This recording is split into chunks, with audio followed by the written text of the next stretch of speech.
maawa naman po kayo sa akin. Huwag niyo naman po akong tanggalan ng trabaho. Parang awan niyo na po.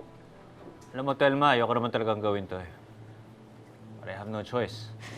I cannot work with an employee na hindi kasundo ng asawa ko. Mayor naman. All these years naman po, naging loyal naman po ako sa inyo. Baka naman po pwedeng i-consider niyo po yun bago po kayo mag-decide. Ano ko ba? Hindi ko ba nakakaintindi? Kung hindi ka alis sa harapan ko, hindi ko ibibigay huling sweldo mo. Umalis ka na!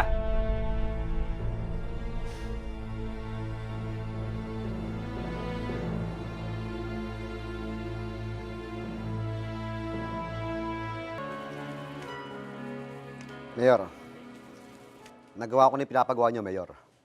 Sigurado ka hindi magsasalita yung foreman? Opo, Mayor. Binigyan ko siya ng dalawang dahilan. Piliin niya yung bala o yung barel. Buti na tinigap niya 50,000. Huwag ko kayo magala, Mayor. Kinaka-questionin ng City Foreman yung mga substandard na materyales na ginagawang eskwela. Very good. Sa wakas, wala na magiging delay sa mga plano ko. At wala na ring haharang sa malaking kikitain ko.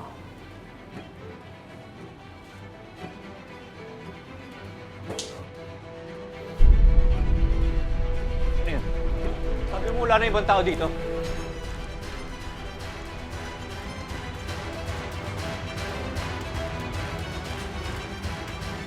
Mayor,